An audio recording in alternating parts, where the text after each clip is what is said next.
Now look here, you children. Mama's going to work now, and I don't want no swinging. La jornada proseguía con la parte dedicada a conocer los efectos de la climatología en la productividad de los frutales de hueso, la problemática del cambio climático. La producción frutícola, no solamente aquí de Murcia, sino en general en toda España, está asistiéndose desde el punto de vista climático a estas consideraciones. Los inviernos cada vez son más cortos y cálidos, incluso a veces con menos frío, y muchas veces aparentes los inviernos realmente. Y por último, todo esto ligado con un aumento paulatino de todas las temperaturas anuales y además con eventos excepcionales y muchas veces muy importantes, muy intensos. Por ejemplo, a nivel regional, para centrar un poco la exposición de posteriormente los efectos que tenemos, esto corresponde al frío acumulado por la importancia, David antes lo he expuesto, la importancia que tiene en el comportamiento de las plantas, de los árboles particularmente. Esto corresponde al frío acumulado desde 22 inviernos, que es de la red climática. Esta información procede de la red climática del CIAM, y son los valores de frío acumulado a 1 de febrero. Evidentemente se podía haber utilizado datos de 1 de enero, pero que he cogido febrero como índice representativo de cómo se puede interanualmente acumular el frío en general. Bueno, son significativos estos dos datos, esos 2 años, porque supuso en muchas especies de la región prácticamente no tener cultivo. O sea, no hubo en esos años particularmente, si miramos la estadística, sobre todo los albaricoqueros sufrió una merma muy importante y en algunas variedades prácticamente no hubo ningún cultivo, no hubo ninguna producción. Pero no solamente eso, sino que además, si miramos esto, también se pueden ver que interanualmente han aparecido los otros años que al 1 de febrero había muy poco frío. La conclusión de estos datos, desde un punto de vista global, es que interanualmente, entre zonas, los valores son, para un año dado, los valores son muy cercanos, pero en cambio, cuando hacemos el mismo análisis, lo hacemos interanualmente, vemos que las diferencias de frío acumulado son muy importantes. A nivel práctico, ¿qué ocurre? Que una parcela que tengamos un árbol, una variedad concreta plantada, le estamos exigiendo para que sea homogéneo interanualmente en producción, le estamos exigiendo que tenga un grado de adaptación muy elevado. Y eso luego en la producción se va a notar, como veremos después, se va a notar en algunas cosas. Esto que he visto antes, que he expuesto actualmente, si lo analizamos con la media de temperatura simplemente semanal, vemos las fuertes variabilidades que hay esto es un periodo mucho más corto, pero se puede ver la fuerte variabilidad que hay en la misma fecha en inviernos diferentes. Si a su vez esto lo trasladamos a una primavera cualquiera, no solamente ha sido en el frío invernal, sino que además se ve muy bien que para un día concreto, para una fecha, un periodo concreto de fechas, de semana, esto es la temperatura media semanal, se puede observar cómo hubo años ahí, que concretamente corresponde al año 2000, la primavera del año 2001, donde la primavera la media semanal fue muy alta, y en cambio, otros años, un poquito después, esas temperaturas que tenían, se veían perfectamente que son mucho más bajas. Es decir, que recién hecha la floración se encuentran los árboles con unas temperaturas disparadas y posteriormente en el mes de abril se encuentran unas temperaturas muy bajas interanualmente. Claro, le estamos exigiendo a los árboles un grado de adaptación, a las variedades se le está exigiendo un grado de adaptación muy elevado. Esto es un recordatorio simple para luego entender un poco más todavía lo que voy a decir a continuación. Los árboles comerciales primero pasan a un estado de estado juvenil, van alcanzando un cierto equilibrio, producción materia seca y leña, y posteriormente alcanza el estado adulto. La característica más importante que hay es que al principio producen poco y al final toda esta producción que tienen ahí es una respuesta adaptativa en función del grado que tienen esos árboles al ambiente que se está cultivando. Esta es la clave de todo el funcionamiento. Es decir, cuando tenemos algo y queremos tener producción, tenemos que ver el grado de adaptación que tiene. Y eso es una respuesta a las condiciones ambientales en donde se entorna. Y todo esto es así también, ¿por qué? Porque los árboles frutales reúnen la particularidad de que durante el invierno tienen una parada vegetativa. El primer año hacen una producción de yemas y flor en los brotes. Al año siguiente esas yemas de flor se traducen por una parte en fruta y por otro lado vuelven a hacer nuevos ramos que van a llevar otra vez de fruta, y todo esto está totalmente condicionado con el medio ambiente. Principalmente, en medio de todo eso, está el invierno, por una parte, con el frío que proporciona, la acumulación de frío que tiene, y por otra parte, con la acumulación de calor. Y luego, durante la época del verano, primavera, otoño, lo que ocurre es que el árbol depende básicamente de estos dos factores, de la fotosíntesis que genera. Como vemos, una de las claves, aquí tenemos, la clave está en esto, en el invierno, en el frío y el calor, las temperaturas invernales, y durante la fase, digamos, de verano, de temperaturas altas, pues principalmente también de la temperatura. Bueno, el ciclo, David ya lo ha comentado, rápidamente decirles que es un ciclo cerrado, por decirlo de alguna manera. Básicamente, ese ciclo va paralelo, por una parte, lo que es el desarrollo del fruto, y por otra parte, quizá lo más interesante, porque va a tener trascendencia al año siguiente, es la fase de inducción, diferenciación y formación de las yemas de flor y de madera.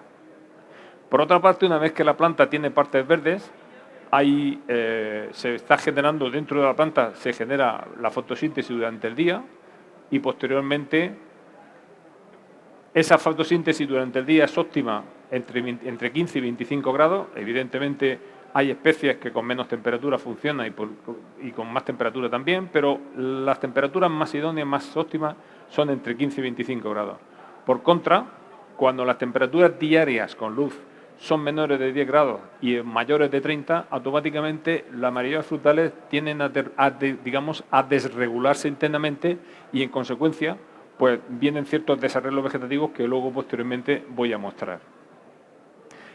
En paralelo a esto, por la noche se produce también el crecimiento, se produce otra actividad, que es la respiración, que es la que complementa, digamos, la fotosíntesis diaria. Esta temperatura nocturna tiene una óptima y también tiene una mala. Cuando las plantas, tal y como hemos visto antes, durante el periodo ese, digamos, de los meses de marzo a verano, tienen problemas fuera de esos rangos de temperaturas, automáticamente expresan eso, primero se protegen y posteriormente lo expresan de una manera que vamos a ver a continuación. Bueno, dentro de estas temperaturas óptimas, las diferencias entre la noche y el día son muy buenas, son las que garantizan que la máxima eficiencia de fotosíntesis de asimilados se traduzca luego en crecimiento, y por contra, cuando estas temperaturas son desequilibradas, es cuando vienen los problemas. Por otra parte, el vigor favorece o perjudica según el rango de temperatura en donde se encuentre la planta vegetando en ese momento. Y esto es individual de especie y dentro de cada especie de variedades. Es decir, hay una base genética, efectivamente, que es la que, digamos, que explica el comportamiento de cada caso. Y esto no tiene más treza.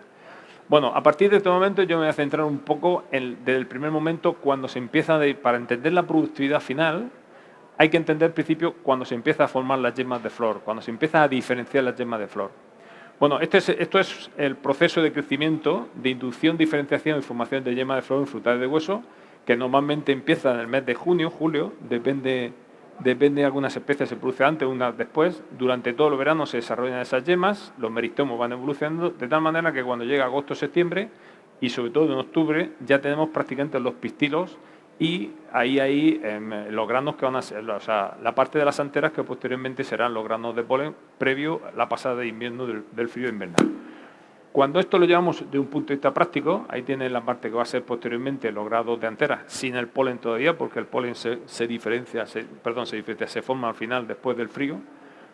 Cuando llevamos eso a un nivel práctico, en agosto-septiembre, ese meristemo que han visto anteriormente puede dar lugar a flores perfectas, pero también puede dar lugar a flores que no tienen pistilos. Esas flores que no tienen pistilos normalmente están relacionadas con eventos muy importantes de exceso de temperatura, pero no puntual, sino durante mucho tiempo.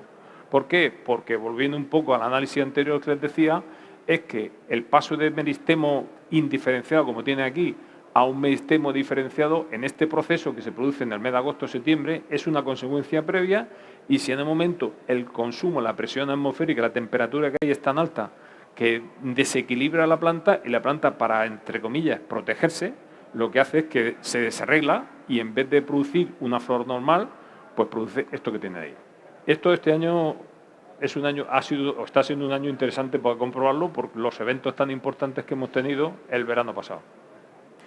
No es suficiente que esa temperatura alta se produzca puntualmente, sino que haya una cierta ola de calor pronunciada para que el efecto acumulativo de esa ola de calor se produzca en esta fase de desarrollo, en ese cambio, digamos, de desarrollo.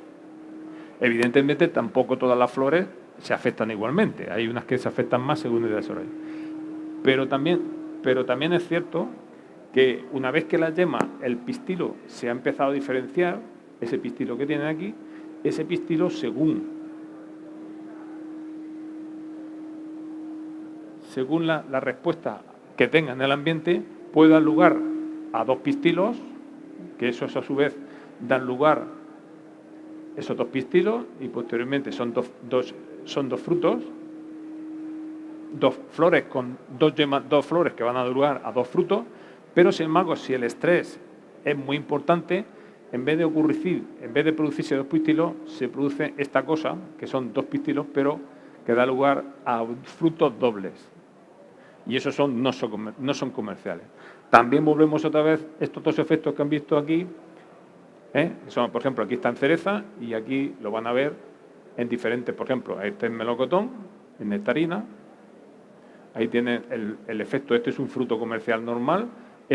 Ahí falta el fruto del segundo fruto y aquí se cayó al principio. Esta es nectarina, que le falta también. Este es un fruto triple y este es un fruto que se ha quitado en el aclareo, se quitó el doble y tal. Esto es una consecuencia cuya base genética está descaradamente hecha, pero que es así. Y muchas veces hay variedades que, bueno, en verano, pues el año siguiente se nota bastante. Esto se nota bastante. Bueno, volvemos otra vez al mismo que hemos. ¿Y qué es lo que ocurre ahora? Que vamos a ver qué es lo que ocurre cuando después del invierno falta frío, de una forma, digamos. Bueno, estos son albaricoqueros que tienen falta de frío. Este año se pueden ver todavía bastantes árboles en estas condiciones.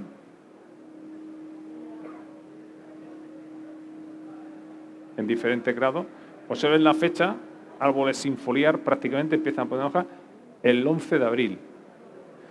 El 11 de abril es una fecha muy tardía para nosotros y esto es una zona cálida de Murcia. ¿Qué consecuencias prácticas tiene esto? Pues lo primero que tiene es las caídas de yemas. Esas yemas, observen ahí que ya faltan, se observa perfectamente cómo faltan. También dan lugar, esas yemas normalmente, las flores que son viables, dan lugar a estos desarrollos, fruto en pleno desarrollo, frutos en desarrollo, flores abriendo y aquí en medio, pues frutos en diferentes grados de desarrollo. Normalmente ese tipo de fruta es esta y a nivel comercial es esto. En este intervalo, antes de llegar al mercado, antes de llegar de que esto esté maduro, da lugar a esto. Esto normalmente es fruto inviable y que normalmente se suele caer, aunque no siempre, pero se suele caer. Estos son frutos, puede llegarse en muchas variedades, estos son dos variedades comerciales tempranas, puede llegarse a frutos que sean comerciales totalmente, pero sin embargo lo que se observa es que son frutos deformes. Aquí se ve que están deformes. Esos son típicos frutos que se han producido en años con variedades exigentes en frío para la zona de cultivo, se han producido en años que no son adecuados. En melocotero el efecto es muy parecido también. Quizá el melocotero, por la gama de base genética que tiene, la cantidad de germoplasma que tiene, ese efecto es menor, pero también se puede apreciar bastante. Este es un melocotero, una variedad exigente, carioca, junto con un patrón, que es mucho menos exigente, y observen que el patrón sale del letargo mucho antes que la variedad, y cuando arriba no satisface el frío, pues por abajo ha satisfecho totalmente. Cuando se produce la salida del letargo, otro ejemplo de una variedad que no está bien situada es esto que tiene aquí. La foliación se produce antes incluso que la floración. Eso es decir, la parte de flor ha satisfecho el frío, porque las yemas de flor son exigentes en frío y en calor, pero las vegetativas son más exigentes en frío y menos en calor. Esto está indicando que esta variedad ha satisfecho suficientemente el frío y en cambio con muy poquito calor tira hacia adelante. Es una variedad que está mal situada también.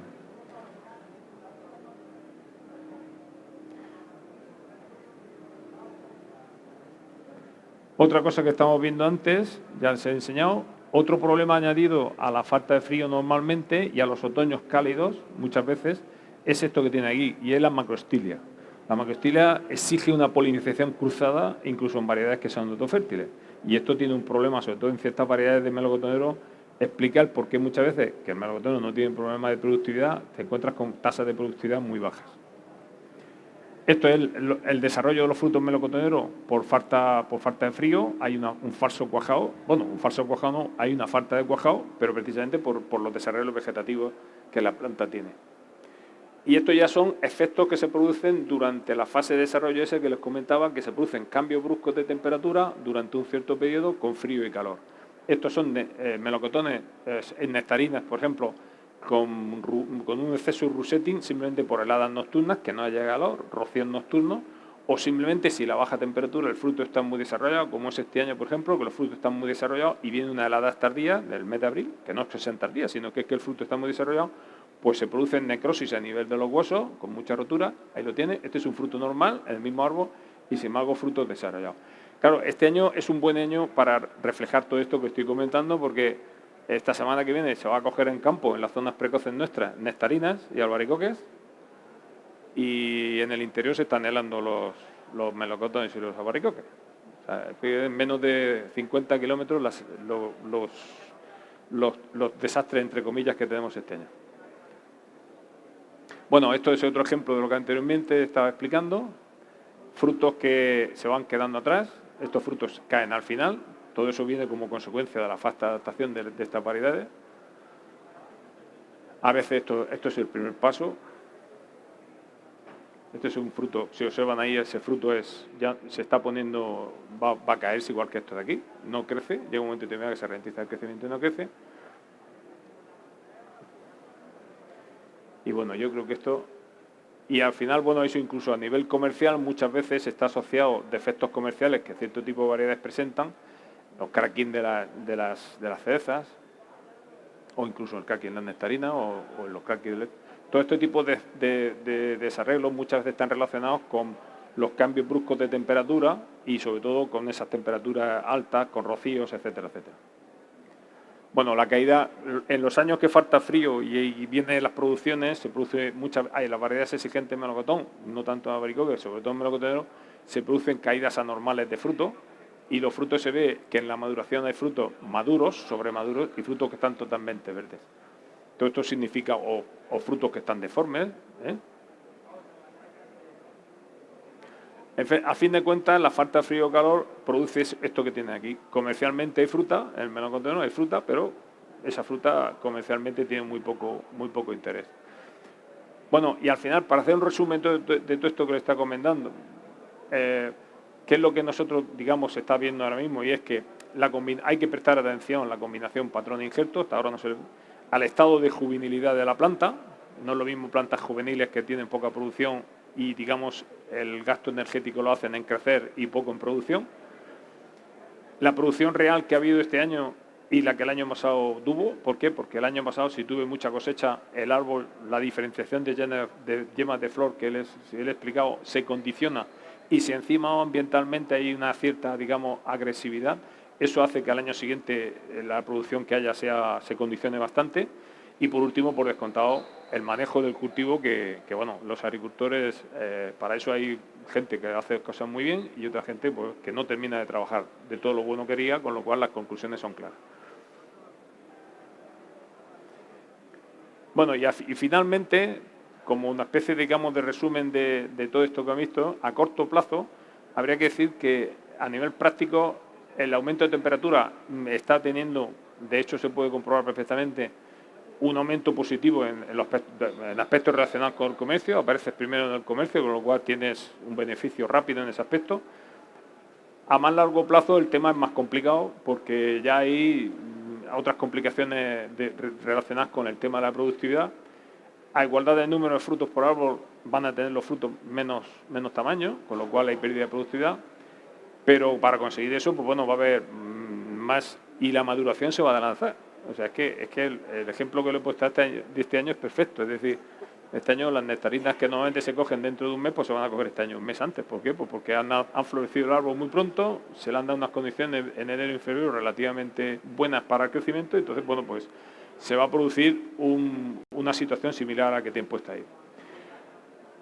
Por otra parte, claro, para llegar a conclusiones respecto a lo anterior, es esencial que previamente sepamos qué es lo que manejamos, porque hoy día, cuando sale una variedad al mercado, yo creo que David ya lo está comentando, no sabemos ni siquiera la variedad que está saliendo, qué exigencias tiene y qué va a pasar después cuando posteriormente lo cultive. Y a su vez eso liga con todo esto de aquí. Bueno, que puede haber pérdidas productivas, evidentemente, seguro. Lo que pasa es que eso va a depender mucho de la parcela, de la especie, de la variedad, del área de cultivo e incluso de parcela. El manejo va a ser esencial. Este año también podemos ver en muchas parcelas que hay unas producciones bastante razonables y, sin embargo, la generalidad de parcelas tiene dificultades, va a haber mucha falta de fruta. Y bueno, yo me atrevo a pronosticar que probablemente se van a presentar más casos en el futuro de pérdidas productivas, voy a repetir, por especies y por variedades concretas, que puede ser más o menos de un 20-30% en acuso. Este año posiblemente pueda ser más, a lo mejor del 50-60% en algunas variedades, y sobre todo lo que se va a producir más en aquellas variedades que son son más exigentes de adaptación y por tanto la respuesta que van a dar desde el punto de vista productivo a las condiciones ambientales a las que se están sometidos, pues va a ser más deficiente. El epílogo a estas actividades desarrolladas en la primera jornada de la Feria Pachequera finalizó con una mesa redonda donde participaron todos los ponentes intervenientes en la sesión. ¿Cómo nos podemos coordinar para que distintas instituciones, y prueba de ello en las que estáis aquí, que hay una entidad financiera, hay distintos centros de investigación, tanto de la universidad, IMIDA, CEBAS, bueno, pues cómo nos podríamos coordinar pues para ser eficientes y que bueno, pues las aportaciones pues se llevaran a cabo y se obtuvieran los mejores resultados? El IMIDA y el CEBA y Cajamar participan en un grupo operativo que está fundamentado en empresas. Entonces creo que es un foro puntualmente, digamos, pero es un foro bastante interesante. Ahora seguro que podéis aportar más a este comentario, pero vamos, yo creo que es un foro importante. Aparte de eso, pienso que a nivel de grupos de investigación y entre las diferentes entidades, pues hay cierta, digamos, coordinación. Lo que ocurre que, claro, este tema que hemos tomado hoy, yo, haciendo un resumen rápido, se ha ido de la máxima, digamos, de la parte climatológica global hasta llegar a una cosa tan puntual como la mía, que es muy específica en cuanto a tal. Entonces, claro, aquí admite todo tipo de comentarios, por descontado. Creo que por la parte nuestra, a mí me está resultando una jornada interesantísima. Nosotros somos generadores de proyecciones de cambio climático, los usuarios son ustedes, nos interesan conocer mucho cuáles son las necesidades que ustedes tienen y también yo creo el objetivo nuestro es transmitir cómo tenemos la información y sobre todo cómo poderla usar de manera lo más eficiente posible para poder cada uno aplicarlo a su campo. Yo creo que la fórmula de los grupos operativos creo que es muy interesante para poder trabajar en proyectos de manera colaborativa, conjuntamente, en los que están los usuarios finales de la tecnología, en la que están los centros de investigación, en la que están empresas tecnológicas, en las que estamos también pues, entidades financieras que tenemos especial interés. Y yo creo que esa fórmula se debe de extender a muchos más proyectos porque creo que puede hacer que se consigan más resultados si cada uno pone un poco para buscarlos, ¿no? Bueno, yo creo que las cosas van mejorando en este aspecto y que cada vez se hace una investigación más aplicada y que se hace una investigación siempre al lado de empresas, de usuarios finales y siempre se tienen en cuenta las necesidades y demandas del usuario final y así los proyectos siempre están enfocados, sea grupos operativos, sean cualquier otro tipo de contrato o incluso para obtener un proyecto financiado por la Comisión Europea de investigación en agricultura o vas con empresas y realmente se integran las empresas en el diseño experimental o no te lo conceden.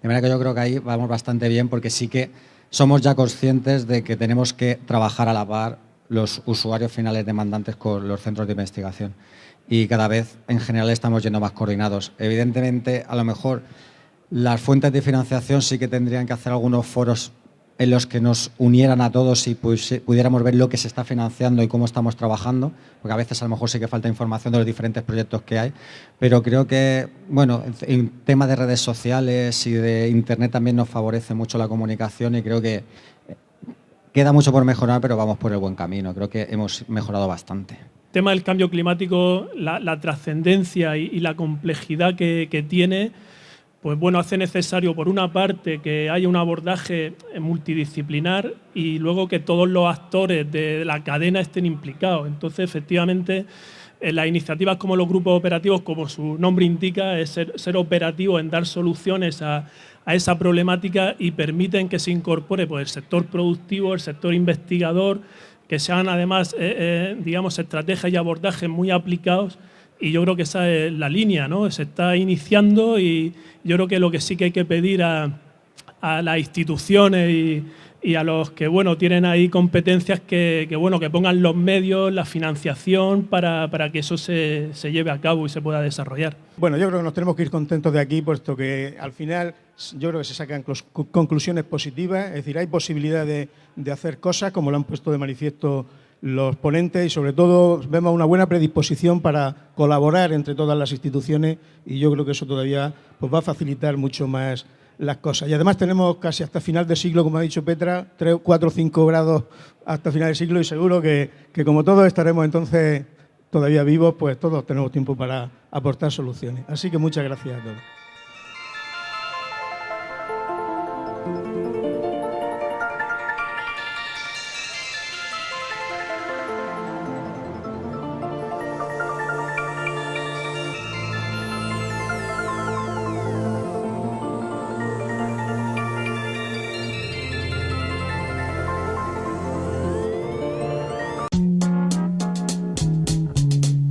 Now look here, you children. Mama's going to work now, and I don't want no swinging in here while I'm gone.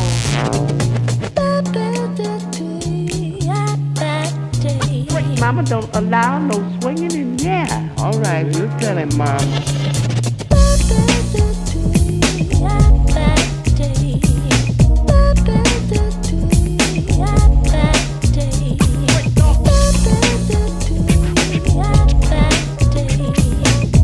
Righteousness, because one day good must overcome.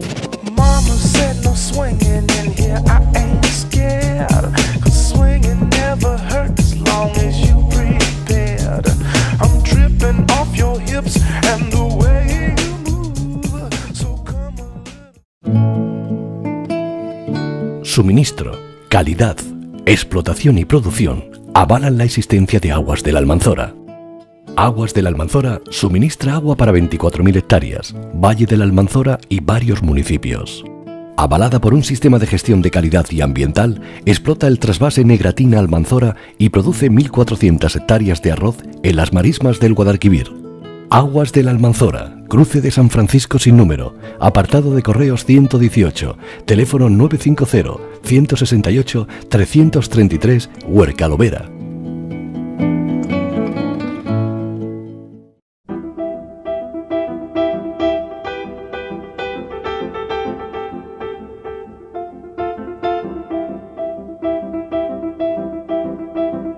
La Comunidad de Regantes de Lorca se constituyó el 24 de noviembre de 1978. Se trata de una entidad que tiene el carácter de corporación de derecho público y cuya principal finalidad es velar por el buen orden de los aprovechamientos hídricos y realizar las funciones de distribución y administración de las aguas que tiene a su cargo. Comunidad de Regantes de Lorca.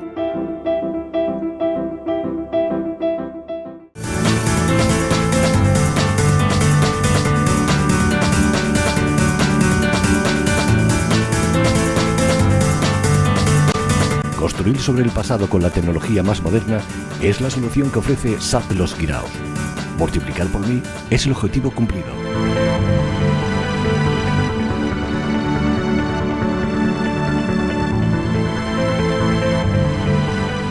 Sociedad Agraria de Transformación Los Guiraos.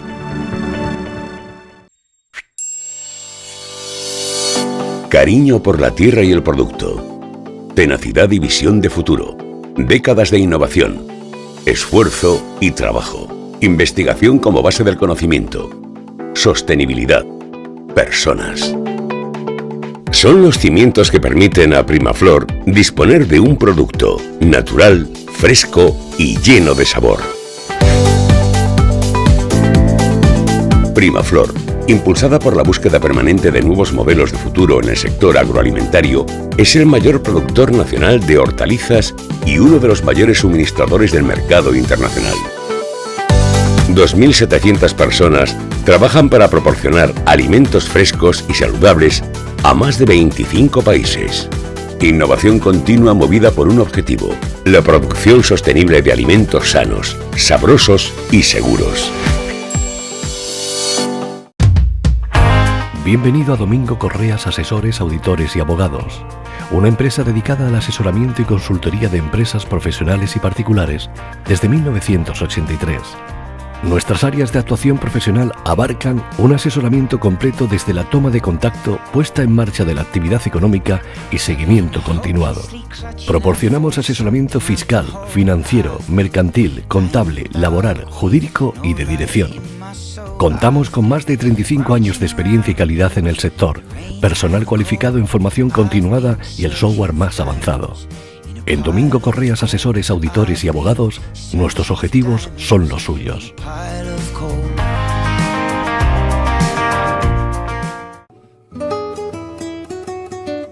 Almazara Las Canalejas. En nuestras instalaciones elaboramos el aceite puro de oliva virgen extra extraído de la aceituna recién recolectada por los numerosos productores que confían en nosotros. Un proceso automatizado asegura la calidad final.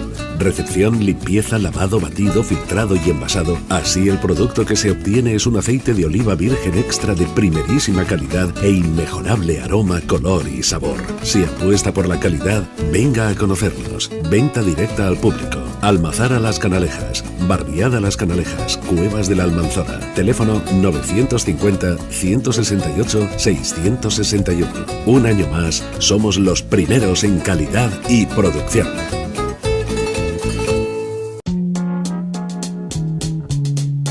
Now look here, you children. Mama's going to work now, and I don't want no swinging.